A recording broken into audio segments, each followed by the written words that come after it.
SJC-13014, Commonwealth v. Matthew Davis. Mr. Rangavis. Good morning, Madam Chief Justice, and may it please the court, David Rangavis for Matthew Davis. Thank you very much for having us here today. This case has a number of issues in it. With my time today, I'd like to focus most specifically, if I could, on the admissibility of the GPS measurements, because I believe that's the clearest ground for reversal here. And on that score, this court really need only apply old law to new technology. When a party is putting forward a measurement, the party has a burden to show that the device from which the measurement is taken is accurate. This court has repeatedly applied that principle to technologies we know to be beyond reproach. The reliability of the metric system doesn't make every yardstick accurate. The reliability of breathalyzer technology doesn't make every breathalyzer device accurate. So this is just a new application of a settled issue.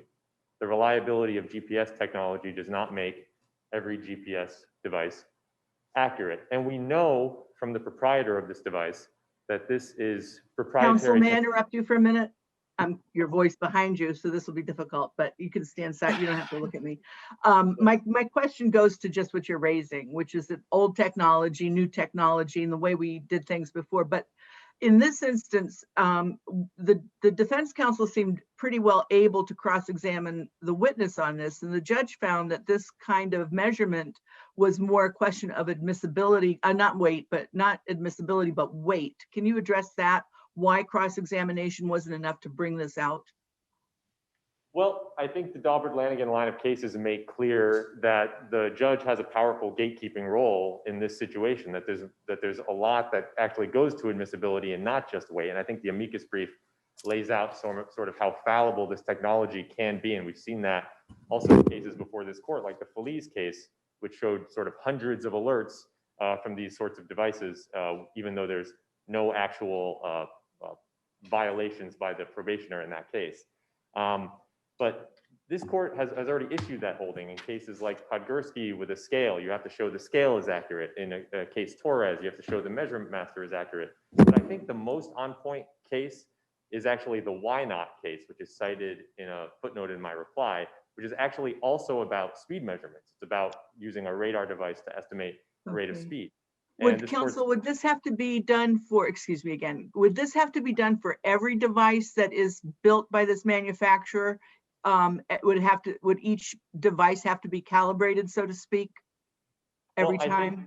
I think fidelity to the precedent, the answer to that would be yes, but I don't think this court needs to go quite that far in this case, because there's actually. Go ahead.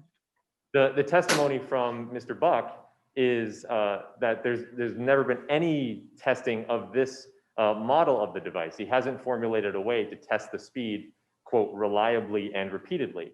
So if the speed measurements can't be tested reliably, then they can't be deemed reliable. I think that's a fairly sort of straightforward. And I understand. And now you said that you want to, we don't have to go that far in this case, but I do have to think about the other cases. And one of the things I'm concerned about is all the other models of GPS. Does every single model have to go through this before we can settle and say this exact model, this exact device actually works? Wouldn't you have to test the defendant's exact bracelet?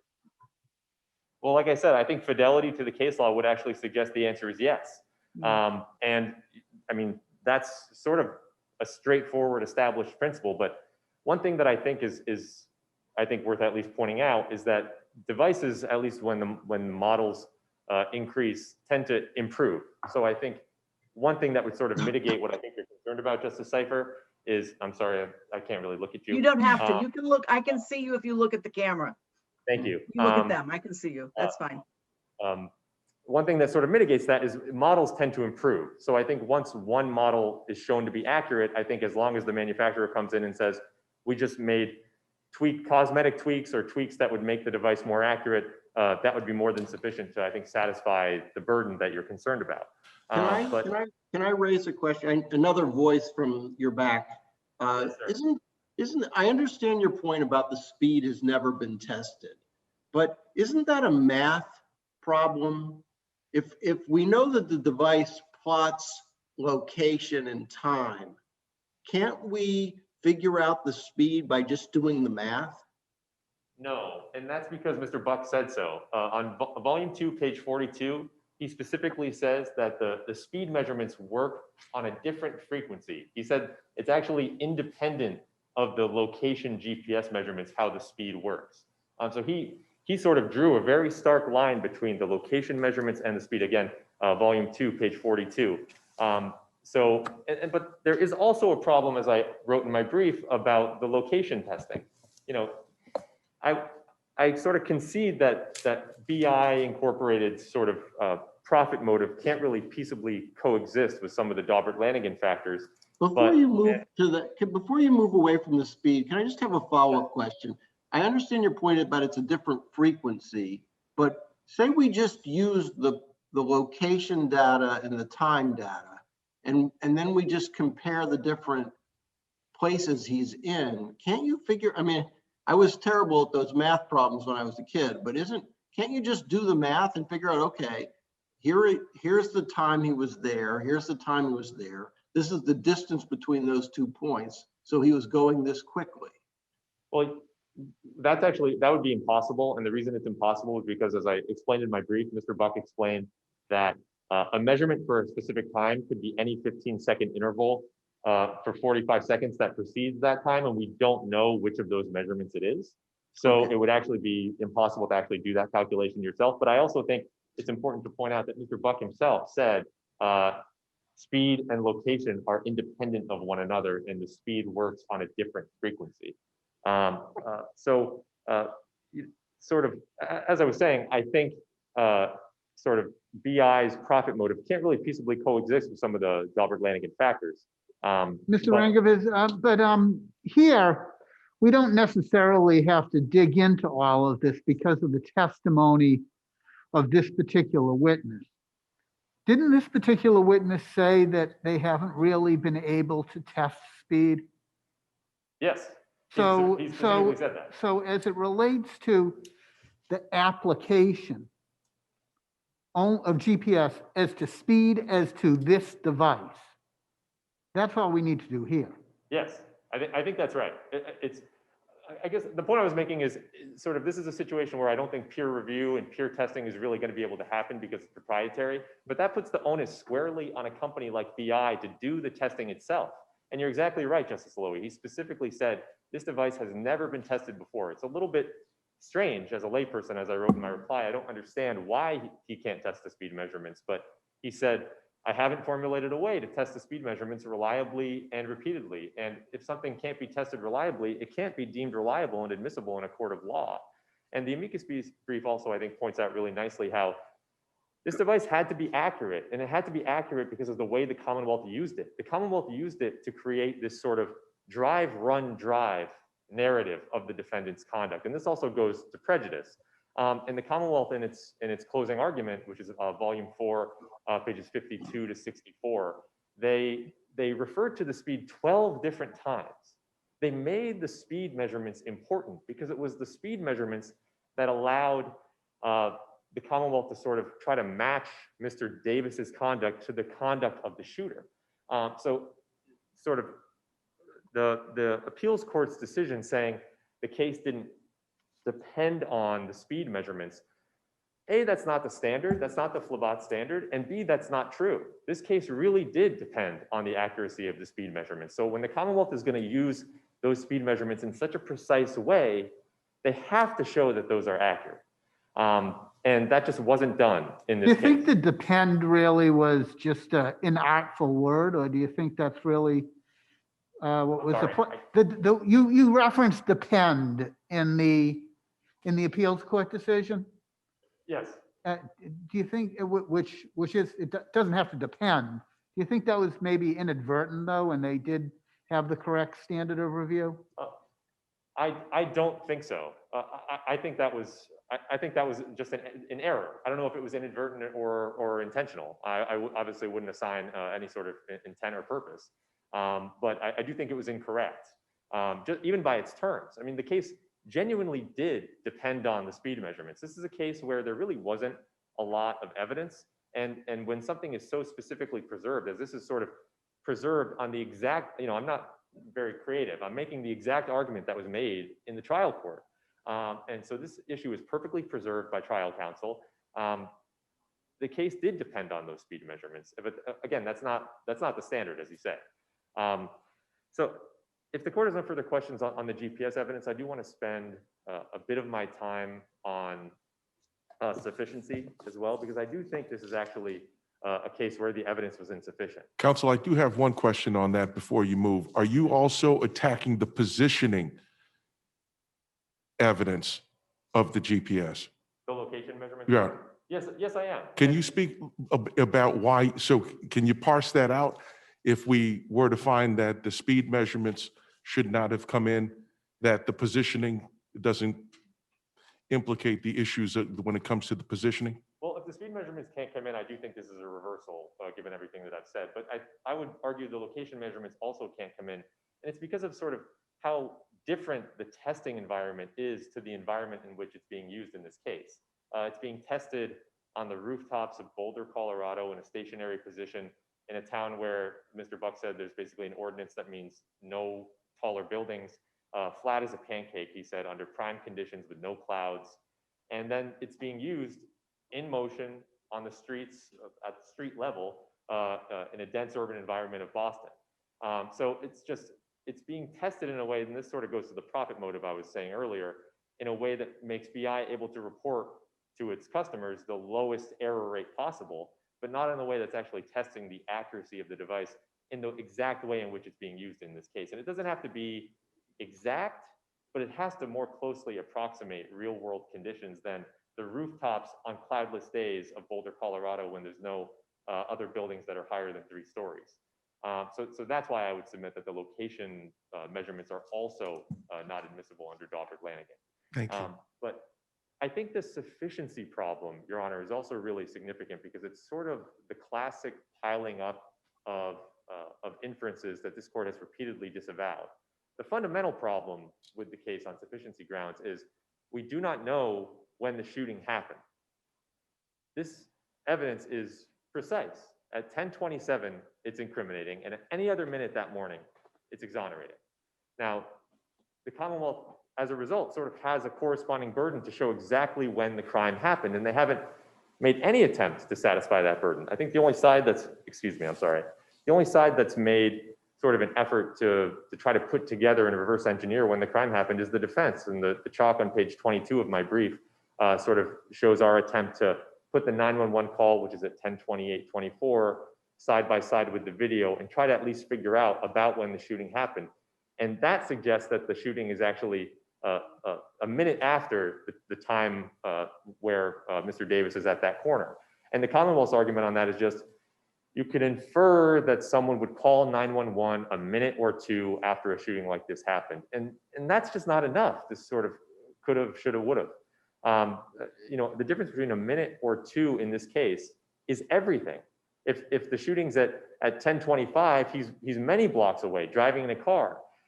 So this is not a case where we know when the crime happened. So they want us to make inferences about the crime, make inferences about Mr. Davis, and then sort of interlock them together in a way that sort of we've gone so far beyond what the evidence will actually support by that point. So I would submit that the evidence is just not nearly sufficient. Now, I would just close, I think, with a note about prejudice, because I do think that's just critical in this case. The speed was extremely important to this case. If this court thinks that the speed measurements were inadmissible, then this is a clear reversal given the preservation of this error. There's 12 different references to the speed in the prosecutor's closing argument. If you read it, I think you could fairly call the phrase "look at the speed" the theme. I mean, they over and over again, the prosecutor says, "Look at the speed, look at the speed." If you look at the location points and the speed, it tells a, quote, bigger story. So there's no support for the idea that these speed measurements coming in, they shouldn't have, is somehow harmless error. The Commonwealth made the speed important. What matters is the case as it was tried to this jury, and I would submit that the conviction should be reversed. I see my time is winding down. If the court has no further questions, I will rest on my brief. Okay, thank you, counsel. Thank you. Mr. Doherty.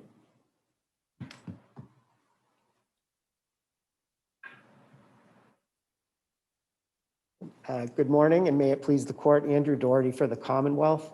I'm asking that the court affirm the defendant's conviction in this case, and like my brother, I'd like to spend most, if not all, of my time talking about how it is that GPS evidence should be introduced after and whether a Daubert-Lanigan hearing or a higher level of showing is necessary when a particular device is used. The why not case is attractive in a lot of respects here, right? Because in why not, they used radar technology, which was a well-proven, something that everybody understood worked, and then added an additional, it said, we don't need a Daubert-Lanigan hearing in order to introduce this, but we do need to have some measure of accuracy or some foundational evidence that establishes that the device is working, that is producing accurate results. My brother says that's a Daubert-Lanigan hearing. You need to have peer review. You need to have the kind of certainty that you have when proving a brand new technology every time you use a device in every case. That is not what the why not hearing and its progeny, why not case and its progeny stand for. Rather, it stands for a far lower level of scrutiny. And you see that expressed in various cases. You see it in cases where you calibrate. There's evidence that the device is calibrated when there's a weight involved. In the why not case, the court looked to a comparison test saying, was this device tested against a car that was traveling at 77 miles per hour, and did it read 77 miles per hour? And even though those two individual devices weren't accurate, weren't individually tested themselves to the level of scrutiny of Daubert, we were comfortable with that corroborating evidence that this device was measuring. Your position is that it's a conditional relevance authentication issue. That to some extent, yes. I mean, I think if we're talking about does there need to be some showing about a device doing something accurately when it is using a proven technology to determine velocity and location, that a Daubert hearing is not necessary. If the court is going to impose some additional level of scrutiny or separate level of scrutiny on a device-by-device basis, that to some extent the theory behind why not would apply. However, I have concerns about a direct application of why not to a GPS device, in large part based off of nature of most GPS technology, which is it isn't an instrument that is in the possession of a police officer or somebody that is able and willing and capable of doing the kinds of calibration that one might expect from a scientific instrument. Counselor, let me interrupt you on that one point.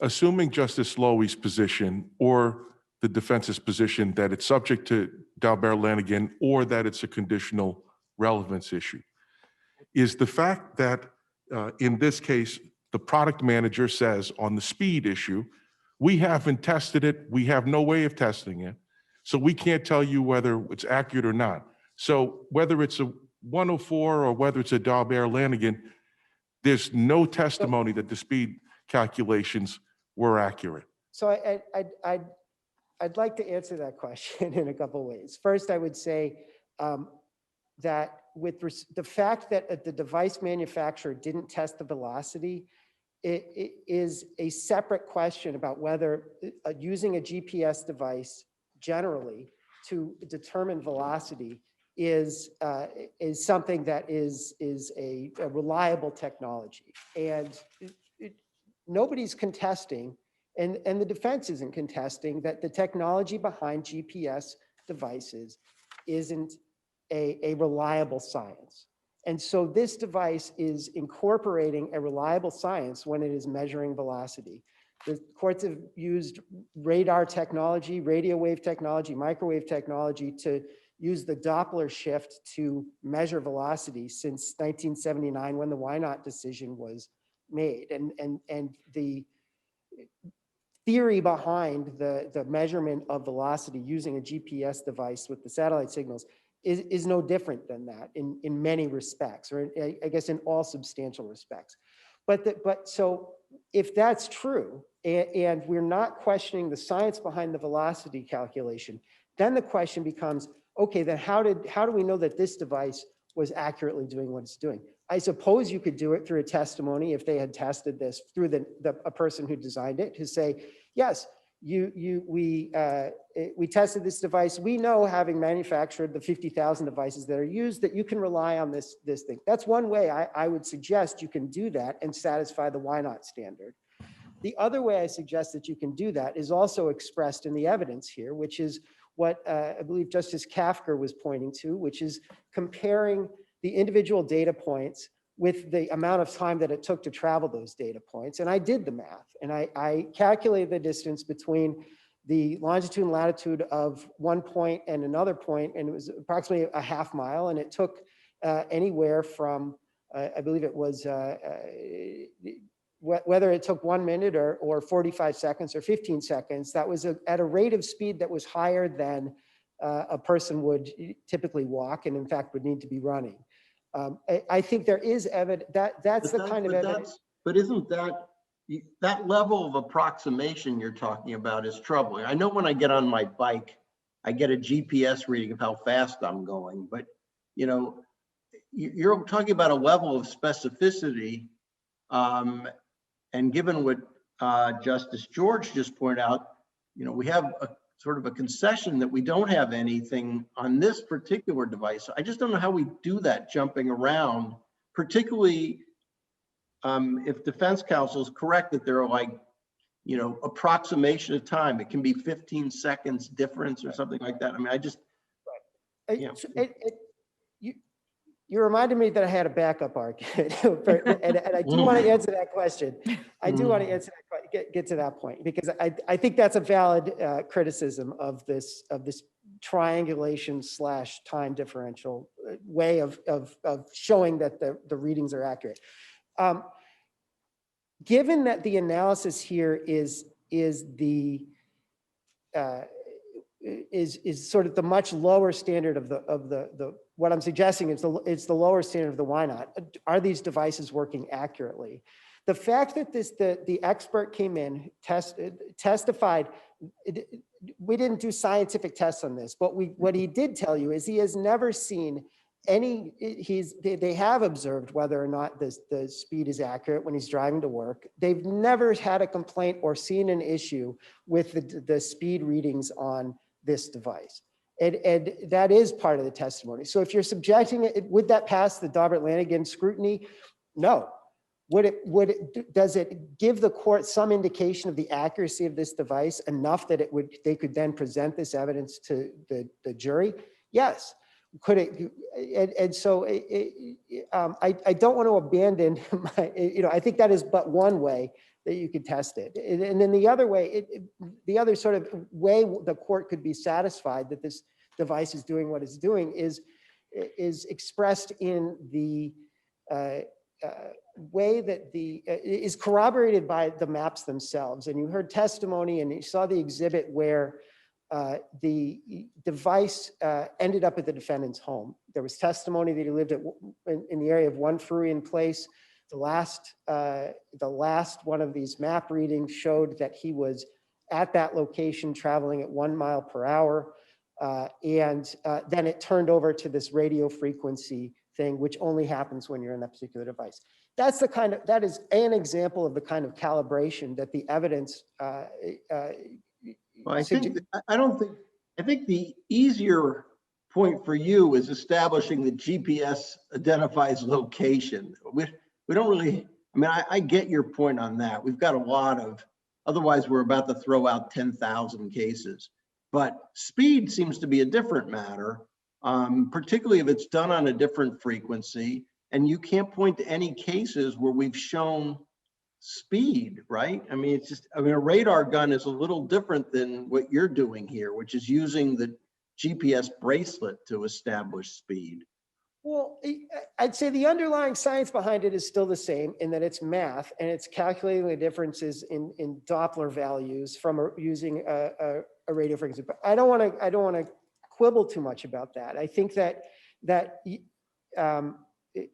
I guess I'll say this, to the extent that it relies on a different frequency, the only way he can really mean that is that it isn't triangulating positions using the data inside of these the packets of information that are being beamed from these satellites. Rather, it's an independent analysis of the radio frequencies that are being emitted by these satellites. Counsel, is this similar to the fingerprint cases, with the simultaneous fingerprint cases, Patterson, I think it is, where sure, fingerprints have always been admissible. There's no quibble about that. But then when it went to a theory of simultaneous fingerprints, that was untested. How is your case different from that?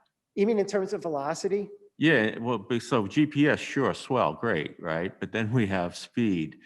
If you compare it to the fingerprint case, it's similar. So how do you distinguish the fingerprint cases? I hate to admit that I'm not familiar with those, but I think what I would turn to the case was reversed, where the theory was that fingerprints found on a vehicle, I believe it's Patterson, the theory was that they were made at the same time. And the science on fingerprints goes way, way back, and that was fine. But the court said it was a bridge too far scientifically to say that they were made at the same time. So it's using established technology for a different purpose. And that's why I wonder how your case is different from that. I do think it's different because maybe the best way to say it is this. I think we are one case away, or this is not a case where I'm going to be able to say that we established the Daubert-Lanigan standard for using Doppler to calculate velocity using GPS. So to that extent, I would ask that, I think, in the next time we introduce this, if we put together the GPS.gov website that says this is reliable within I think it's several centimeters per second, and really need to demonstrate the extraordinary reliability of this calculation, we'll get there.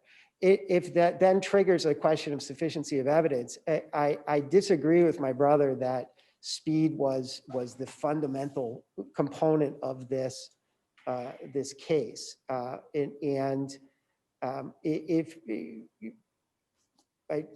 usual, I turned to the trial prosecutor's closing, and ADA Feeney it doesn't lean heavily on any one piece of evidence, but rather turns to all of it, turns to the similarity between the shooter and the defendant, turns to... But counsel, considering that this was a circumstantial case, in that all of these dominoes had to fit together in order for the jury to find beyond a reasonable doubt that the defendant was the perpetrator.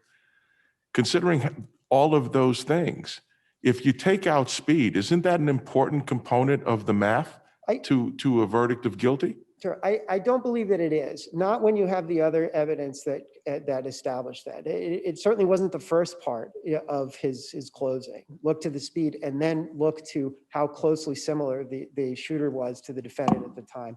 Look to the fact that his GPS puts him no less than 30 feet from the shooting when it occurred, and then tracks him at a location where the shooter is then seen, and then tracks the defendant back to his home. That's far more compelling evidence than how fast he was traveling. And to some extent, it's irrelevant. We know where he traveled. The fact that it seems like it's more of a garnish than the main course. And so I